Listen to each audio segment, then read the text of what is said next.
Embrace the power of knowledge at Sanskriti University, ranked first in most promising university in engineering and management in India. Visit www.sanskriti. Maharashtra की सड़कों पर इस वक्त मुसलमानों का हुजूम उमड़ पड़ा है।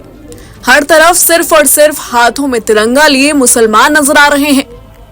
इन तस्वीरों को ओवैसी की ताकत का नमूना भी कहा जा सकता है। वहीं से पहले बीजेपी नेता नीतीश राणे ने एक विवादित बयान दिया। महाराष्ट्र के कुछ शहरों में हिंसक घटनाएं सामने आने पर प्रतिक्रिया देते हुए नीतीश राणे ने कहा कि पुलिस वालों को 24 घंटे की छुट्टी दे दो, उसके बाद तुम अपनी ताकत दिखाना और हम हमारी ताकत दिखाने के लिए मैदान में उतरेंगे। वहीं नीतीश राणे के इस बयान के बाद AIMIM नेता वारिस पठान भड़क उठे। उन्होंने नीतीश राणे को खुली धमकी देते हुए कहा कि मस्जिद में आएगा 2 टांगों पर, लेकिन जाएगा स्ट्रेचर पर। दरअसल बीते दिनों गणेश चतुर्थी के मौके पर महाराष्ट्र और कई राज्यों के कुछ शहरों में गणपति विसर्जन के दौरान हिंसक घटनाएं देखने को मिली। इन्हीं घटनाओं को लेकर महाराष्ट्र के सांगली में बीजेपी नेता नीतीश राणे ने एक सभा के दौरान प्रतिक्रिया दी। नीतीश राणे ने सभा में कहा कि पुलिस वालों को 24 घंटे की छुट्टी दे दो, उसके बाद तुम अपनी ताकत दिखाना और हम हमारी ताकत दिखाने के लिए मैदान में उतरेंगे। उन्होंने कहा कि उनकी धमकियों से डरने वाले लोग हम हैं क्या? मैं इनको कहना चाहता हूं कि पुलिस को एक दिन की छुट्टी दे दो, तुम तुम्हारी ताकत दिखाना और हिंदू के तौर पर हम हमारी ताकत दिखाने मैदान में उतरते हैं। फिर हमें भी देखना है कि उस दिन के बाद दूसरे सुबह हिंदू दिखते हैं कि मुसलमान दिखते हैं।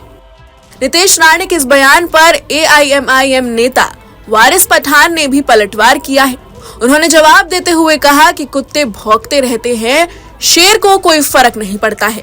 नीतीश राणे बोलते हैं कि 24 घंटे के पुलिस को हटा दो, क्या करोगे तुम? अगर यही बात मैंने कही होती तो अभी मैं जेल में होता। नीतीश राणे बोलते हैं कि मुसलमानों की मस्जिद में घुसकर मारेंगे। अरे मस्जिद में आएगा तो 2 टांगों पर, लेकिन जाएगा स्ट्रेचर पर ही। उन्होंने कहा कि चुनाव के समय बीजेपी महाराष्ट्र में दंगे कराना चाहती है और कुछ नहीं है। एक तरफ जहां यूपी बिहार में जाति की सियासत हो रही है, तो वहीं दूसरी तरफ महाराष्ट्र में मजहब की सियासत को हवा देने की कोशिश हो रही है।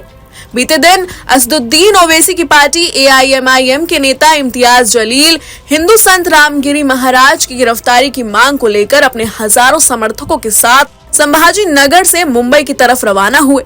इम्तियाज जलील का इल्जाम है कि महाराष्ट्र में मुसलमानों को मस्जिद में घुसकर मारने की धमकी दी जा रही है, इस्लाम के बारे में गलत बयानबाजी की जा रही है और 7 FIR होने के बावजूद एकनाथ शिंदे की सरकार कोई कार्रवाई नहीं कर रही है।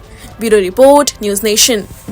Embrace the power of knowledge at Sanskriti University, ranked first in most promising university in engineering and management in India. Visit www.sanskriti.